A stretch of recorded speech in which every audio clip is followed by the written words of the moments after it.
Copenhagen, but I see a stadium filled all the way to the top with die-hard Dota fans. To kick off the last day of TI, Copenhagen, are you ready? Oh shit! It's been a long journey for us to be here in this arena. It's taken 13 years of internationals for TI to come back where it all started. 2 decades of this game's history leading to us being in this moment right here, right now. So I ask you again, Royal Arena, are you with me? That's what I'm talking about. Let's get this game started and let's get the last day of the International going with Gaimin Gladiators versus Tundra. Couldn't ask for a better setting, and you might not be able to ask for 2 better teams outside of that final boss awaiting the victor here in Team Liquid. Watching on as some of their nemesis for the year are going to duke it out in this lower bracket final. And all eyes are perhaps on this man here, the crowd favorite Topson, in a very difficult matchup, a melee hero versus the Quinn Viper. Let me tell you something, Austin. I'm a little familiar with Quinn, and I'm a little familiar with his hero pool. You give this man Viper, he just starts to foam at the mouth because all of a sudden that lane just becomes completely in his control, and he is very experienced in lane domination, perhaps the best mid laner in the world in terms of mechanics.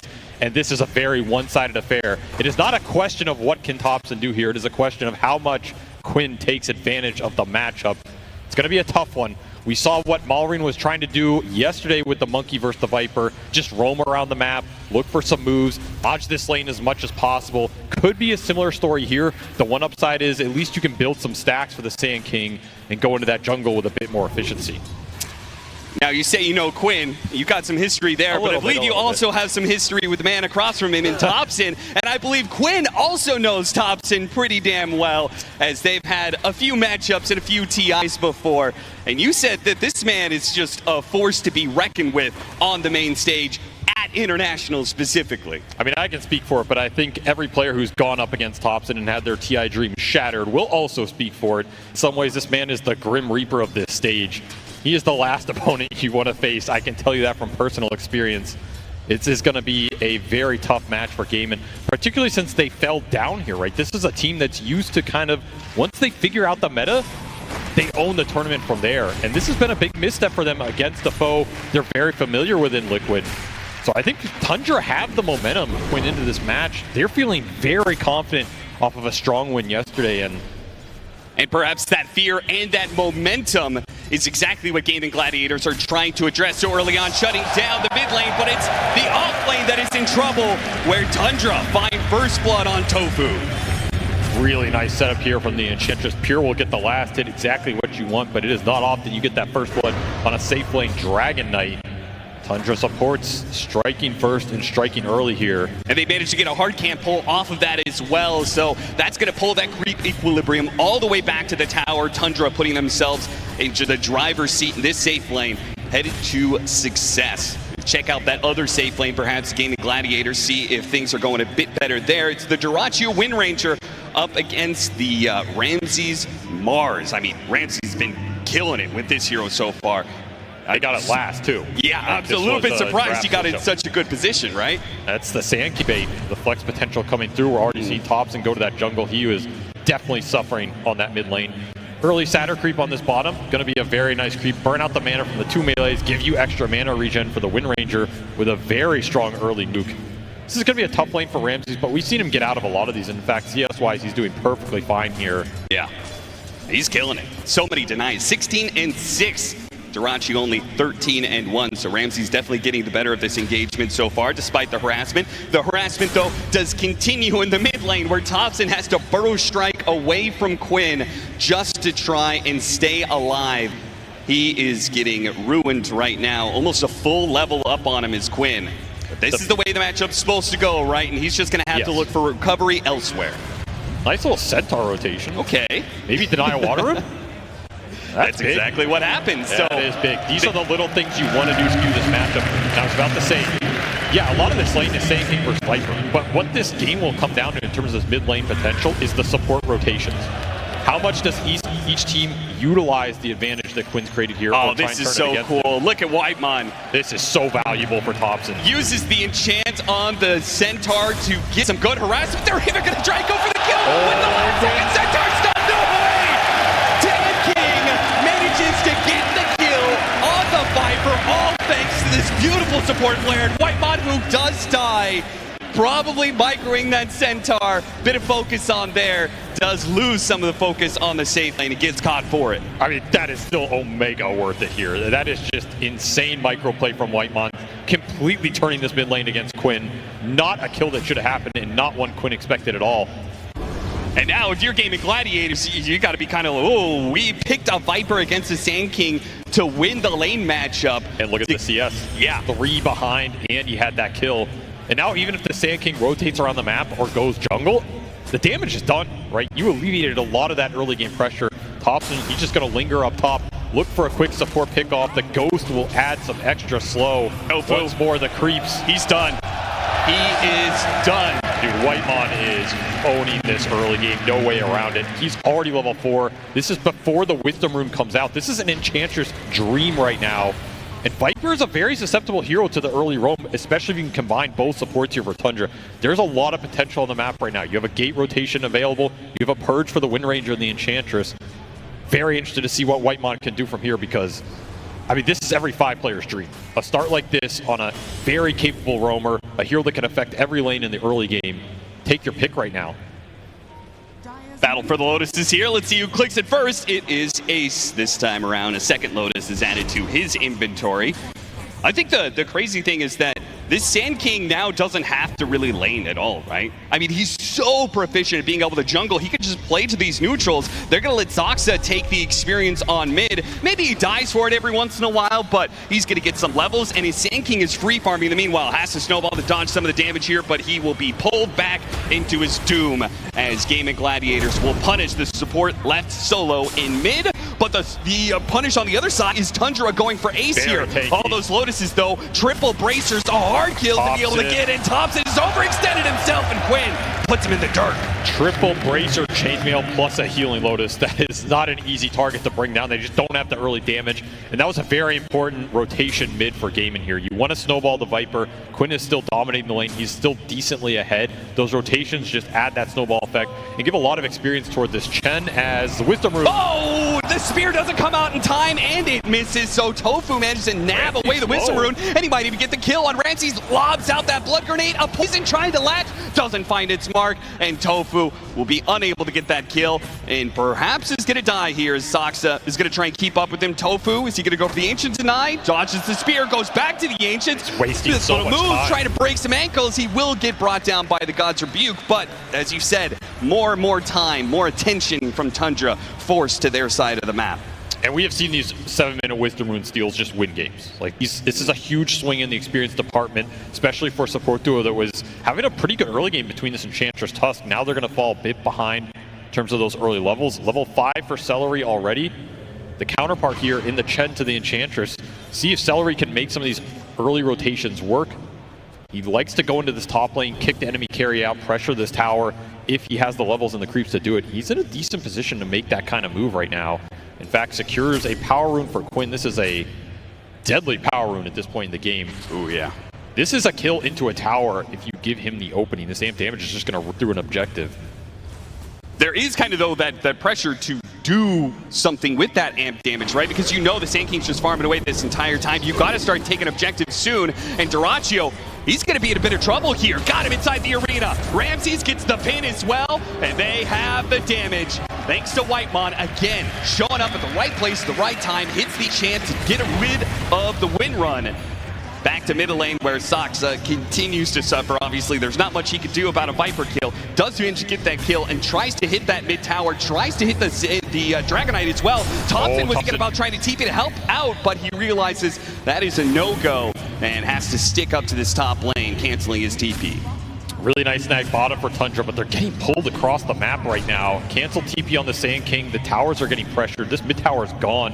that amp damage room, plus a solo kill for Quinn. He strikes back. Oh, Tofu spotted. Didn't hit the burrow strike. Will hit the epicenter. That's going to slow him down a little bit. And the shards will keep him in the AoE. Saksa makes sure that Thompson is able to deal the damage. Thompson, you can see, is playing defensively just for fear of more heroes coming to assault, but not the case. It's also Stampede used for Gaimin, and these Stampedes are going to be really influential in the early game, either for the gap close to find your target, help the Viper out in the fight. That one did not save Dirachi Obata, but he will make the rotation anyway. It's the win. Nice shackle shot. Still, though, Dirachi is going to be surrounded by heroes. Where's Ace to be able to help out here? The Whirlwind is doing a decent amount of damage. Can't quite finish him off. That power shot misses. Thompson slips right past that one. Saksa is now going to be the target of Gaimin Gladiators instead, but they're running through this sandstorm constantly. Still, though, Saksa slowed down by another blood grenade. Oh, he gets out. Get his drinking buddies all the way to Thompson. Pulls himself out of danger. I mean, Saksa God right there. Gets the kill, gets the bailout. Even the Viper rotates up here, but Quinn is too late to the party. They defend this tier 1 top, and meanwhile, another quick kill for Ramses on this Mars. He got it last in this draft, and he's already put it to work. 3-0 start for him, as Whitemon will help him deal some extra tower damage down here on the bottom lane. Pure cutting mid as well. This mid lane's been annoying for Quinn. Where does he go? He just keeps on going into the neutrals to try and take some of that away, but no, he has to kick out Thompson top. He has lingered way too long up here. Snowball, oh, it's going to pull him straight to Quinn. This is a dangerous position. That's why Thompson's going to try and get out with the burrow strike, and the Saksa Tuss follows him right away with the drinking buddies again. This duo is just too mobile for Gaimin Gladiators to get a hold on them. Just don't have good lockdown answers early. It's another TP for this Viper. They do get Thompson out of this top lane, but their catapult dies. This tower push is going to be a bit slow.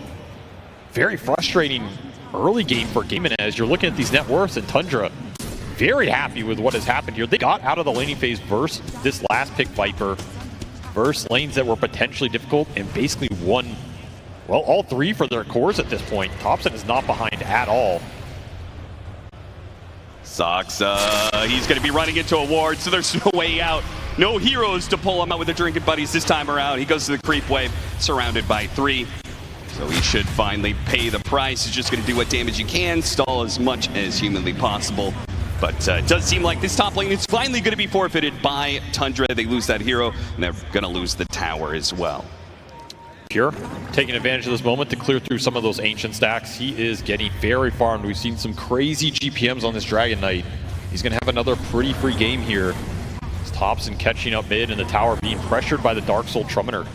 So Whitemon continuing to exert pressure on the map. They're fighting for the 12-minute power rune.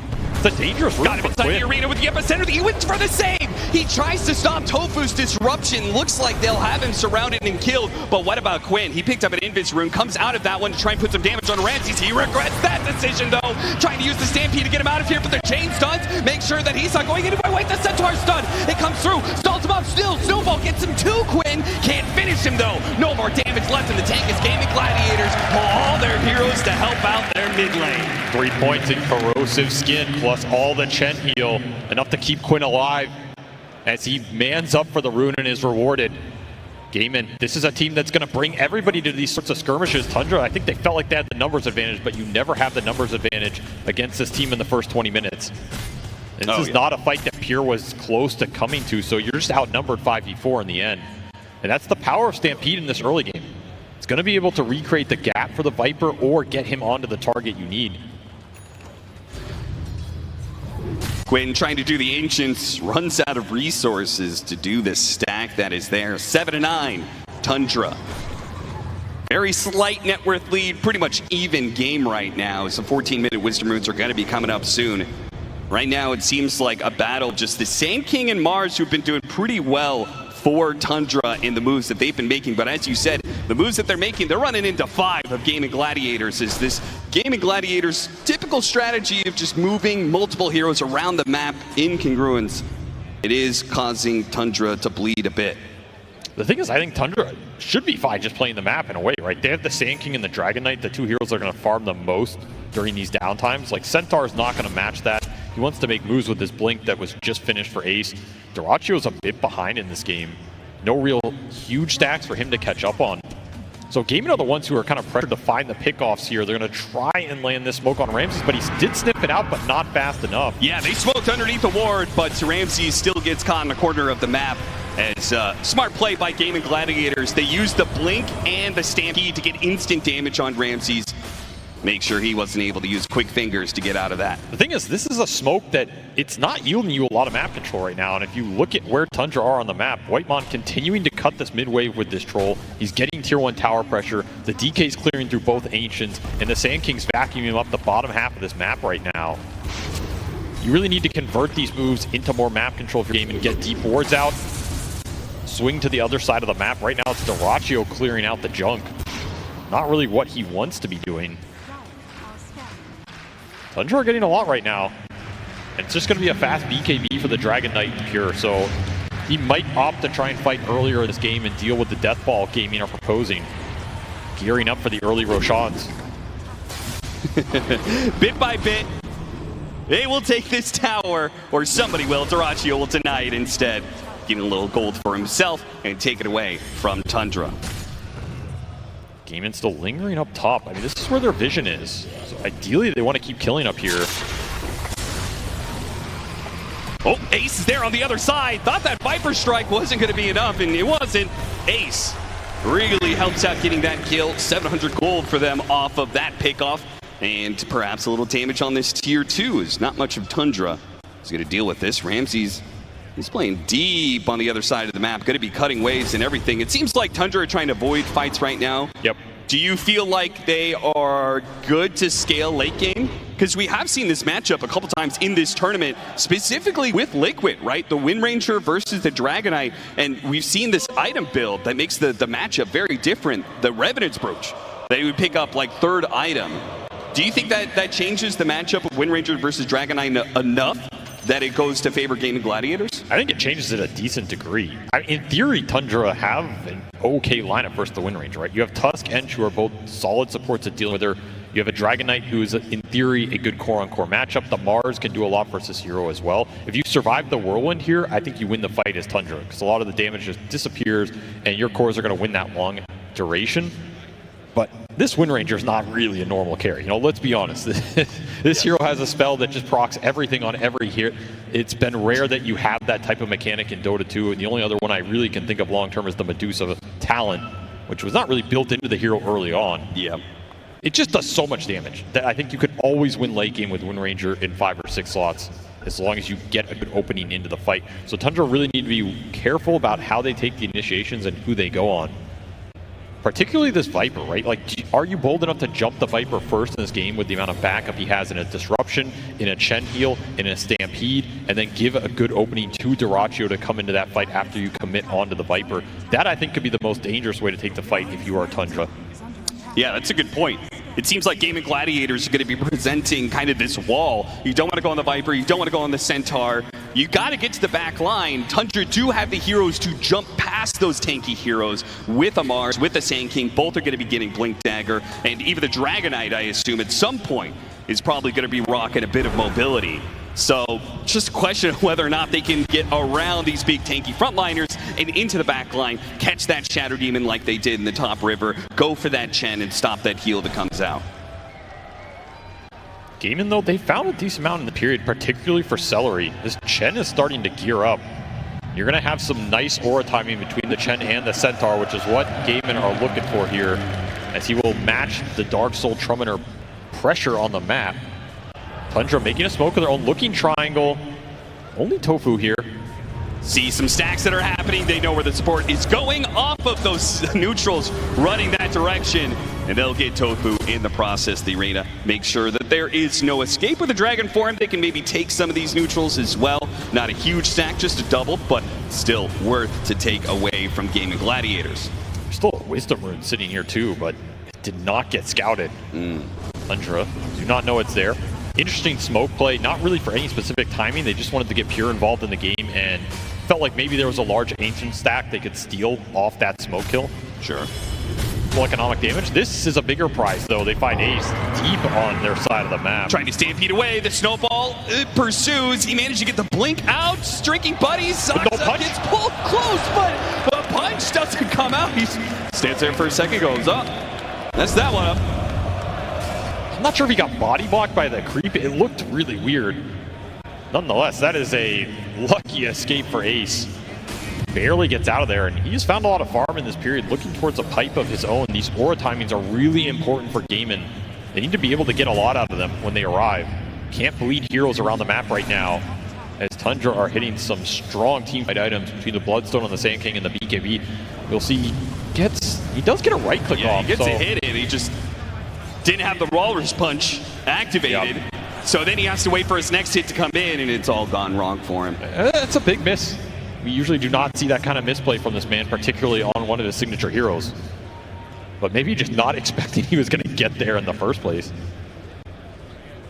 Still dead even, not much action happening the last 5 minutes when it comes to kills. There's been these movements, but not really finding purchase. Gaimin Gladiators and Tundra seem to be circling around each other, but it seems like this even game is favoring Tundra by a healthy amount at that. Yeah, they're just going to farm more of the map during these downtimes. Like, Gaimin need to group up and get an advantage.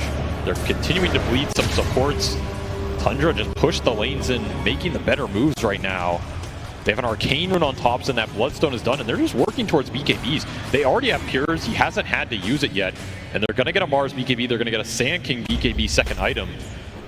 They're going to have a nice triple BKB timing by the time I think Gaimin's ready to group up with their Greaves Pipe potential. It's going to be a tough fight for them if they want to force the Roche. And I wonder, is Tundra, do you just try and do it before Gaimin are ready to take that 5-on-5? Knowing that Gaimin Gladiators, they've done this for years at this point in time, this aura buildup, what is Tundra doing exactly that is combating that timing? They're not letting them group. They're continually pushing in all the waves. Especially Whitemon. He has lived on Gaimin's side of the map. He's cut mid-wave a lot. He's sending creeps to some of these random waves. He's farming out their jungle. It's been really annoying for how Gaimin wants to play the map.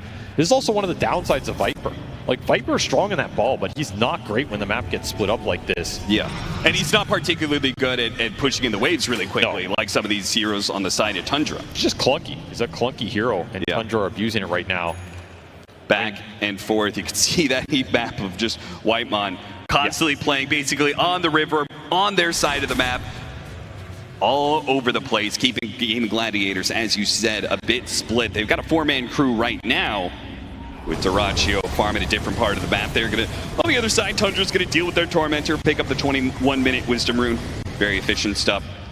This is super efficient for Pure. Mask of Madness Armlet build. This is quite a throwback, but has been incredibly good on this hero. He also got the Grove Bow. Had some nice neutral pickups in this game. Vampire Fangs for Dyrachyo, I think, is also a good one here. Just free heal in the fight. Off the Whirlwind. His BKB is done, so he's also kind of ready to fight here. Yeah, I think he's kind of impossible to kill with this combination of items at this timing right now. And Gaimin are group at bottom. They want the Roshan around this time, but they are missing the Greaves from Celery. He's a bit short, and you're missing this pipe from Ace. It's kind of an awkward time to take that fight in terms of the items, but if you can get a good BKB Wind Ranger in there with a Whirlwind, of course, that fight is potentially winnable. Potentially. But the Whirlwind is going to have to contend with the arena walls. So Ramsey's initiation. He wants to find the backline. Ideally, Tundra ignore this Viper, find the supports. That is a great ward. They drop the Chen. Yep, they see the Chen. They see where he's headed to. They probably know where the other support is as well. They're going to wrap around, avoiding this high ground, making sure the smoke doesn't pop until he gets the arena on both the supports. A quick disruption maybe bails out the Chen for now, but Fury gets stunned up for a second. Now he starts going to work with the both the supports grouped up. Still, the heals are keeping him alive for a little bit. They managed to get off most of their auras in time.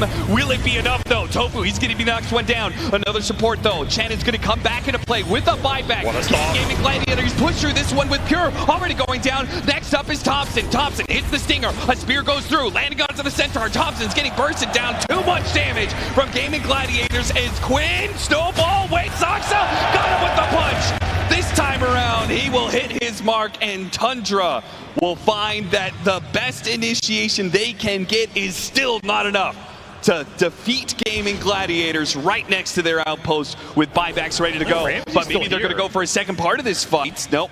They call it quits. They say that's good enough. There were some crazy Centaur stomps in that fight. These Centaurs were just running around, stomping multiple heroes from both the Chen and the Enchantress. Darachu ultimately gets to play his game here, though, and that's what wins out. That snowball from Soxa, he took everybody into it, and it looked great for the Sand King, but I think it wasted a bit of Pure's time in this fight. We'll see that clutch stun from Ace buys time for the supports to get a lot off here. Celery will be forced to buy back into this fight. And at some point, I think somebody fed Quinn, or he had a big Lotus for the second half of this exchange, because he gained a huge amount of HP as they were trying to burst him down towards the end of it. We'll see here, you go and try and finish off this Viper. Oh yeah, look at that. Chunks up. Big wand plus something else here, maybe just the effect of Chen. Either way, I mean, there's just so many Centaur stomps going off in this fight. It's ridiculous. There's another one at the end. These things have done work. They certainly have, and it keeps the game close. Still, 6,000 net worth lead for Tundra. Gaimin Gladiators looking to correct that. A three-man smoke up through mid with two other heroes close by. Oh, look at his BKB. They got that out of him. Not that invaluable here. You're still smoked on Ace, and you finished up that pipe for the Centaur. This is a huge timing for Gaimin. This is why they spoke. This is why they want the pick off. Anything would lead into the Roshan here. Is it BKB being on cooldown enough for them to have the confidence to take that Roshan? I think it is, but it's going to switch the side here, and I don't know if you're finishing it by the time you get here on the Radiant. That's true. You've got 45 seconds. If you're going to do it, you have to do it right away. If you get in there with everybody with this level 3 penitence, it's doable right now. Yeah. I think they're going to be able to do it. 35 seconds, put it to the test here, but it's looking pretty good for them with every single hero of Gaimin Gladiators joining in on this. It doesn't seem like Tundra are too worried about it. They are super split all around the map, farming all different areas. They're going to get all the lanes pushed in. They're going to farm a bunch of neutrals, so they will get a lot of net worth for this exchange. It's up to Gaimin Gladiators to use this Aegis to correct the net worth lead that is currently going to Tundra. I will say damage buffs have been nice in this meta, but I mean, who needs Solar Flare when you have your own personal summon Solar Flare? That's true. With 80 skeletons in the fight. The Skelly boys giving Gaimin Gladiators just an extra bit of oomph, and they're going to need it. Until Thompson clears them all and gets an extra 100 gold. That's true. See what Gaimin can do during this Aegis period. They have their Greaves, they have their Pipe, they have an Aegis on the Viper, who's their front line, who's showing top right now. Oh, they're going to get it midway through. Ace has already gone through the gate. He's not coming back in time to save Tofu, at least, as Tofu's still inside the arena. Wait a minute, disruption with Soxa stuck on the other side of the shards. Tofu's actually making a break for it with Stampede. He TP's out. Okay. All right. I think Soxa's going to hold that punch for next time, right? Yeah. I mean, it's like a win run BKB. Wind Ranger's the problem. It's a hard go, but they're still happy with what they got there. They got the BKB on the Wind Ranger. That's something that'll allow you to push here. You just can't convert on those kills. Meanwhile, Thompson trying to make a solo play. Yeah, very interesting, knowing that since the BKB's on cooldown, maybe he could get a solo kill. But either way, it's Tundra being aggressive into an Aegis, which is quite the call. Thompson, he's going to go for it with BKB Bloodstone, see if he can stay alive against all five, but there is way too much. Thompson, you have overestimated yourself, and now maybe you pulled Pure into a position he doesn't quite want to be. The rest of his team is cutting in from behind. Ramsey's made the call, though, to cut the wave. See if that will stop this tier 2 from going down. And it just might. No, they kept the catapult alive, so the push will endure. They Greaved it, keep it alive here. Still have this Aegis on the Viper. That means you want to go, you want to force the action. They're going to go high ground. They have a huge amount of rally boost from these summoners right now. Really helps the damage output. Oh no, the Solid Crest! Wait, the Alpha Wolf, they got the Siege Wagon! The wave has been cut. A glyph is going to be reactivated here. That stops Gaimin Gladiators' push. They can no longer barrel down mid. Even with this kind of net worth lead, Tundra still have to pull out all the stops to stop the Gaimin Gladiators snowball that is time and time again kick teams out of tournaments. Gaimin have found a lot of net worth during this period, particularly for Quinn. Like, this Viper is starting to scale. He got Enchanted Quiver as well. He's going to be a beast in the fight. We saw how much Thompson was doing on his own. He's not really doing a lot of damage into this lineup with the Pipe plus the extra magic resist right now. And that's why Gaimin, they want to strike. They want to strike hard when they know their ball is stronger. Boys are back in town. The Skelly boys just keep on growing. and they are going to hit a different part of the town here, the top lane instead. This time, the wave is not getting cut. So there's another one coming in. Tundra are going to have to go for a high ground defense. 2 minutes left on the Aegis. Even has a small Hellbearer, which I actually kind of like, because if you just send this thing in the fight and it dies to a bunch of the AoE damage, you get a huge damage boost off the death throw. It's not a common ability, but I could see it being really good here for the Viper. Yeah, 120 attack speed for joke. 5 seconds. That is no joke at all. Just give a moon shard to everybody. Do Tundra want to jump Quinn? Still have a minute 30 on this Aegis. I mean, you can like lock him in a shards and man fight him with the DK, but it doesn't sound fun. No. They're just trying to stall this out. Put Thompson on the front line. Gaimin will jump him. Thompson! No big. Oh, snowball save! That can let him get off the BKB Bloodstone, but they are going to be deep into Gaimin Gladiators side. Managed to get the blink away before the Stampede can connect there. And they'll get him back to safety. Gaimin Gladiators not being able to get that pick off. Now 60 seconds left on the Aegis. Getting stalled out here. Yep, time is ticking. Gaimin Gladiators' window is beginning to close. Maybe they're happy with what they got during this period, but they did not break that base. That's a big one for Tundra. And now they're pushing towards some bigger items. That Hex for Ramses is on the horizon.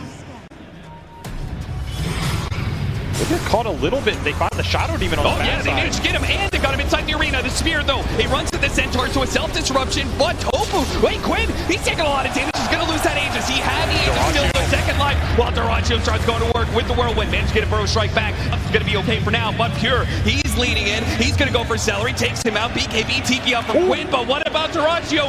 Duraccio doesn't have that same luxury. He doesn't have a BKB. Tries to hide. Nowhere to hide, though, from Tundra. And he is rewarded. Just stands his ground in the middle of everything. Gaimin did not have the damage.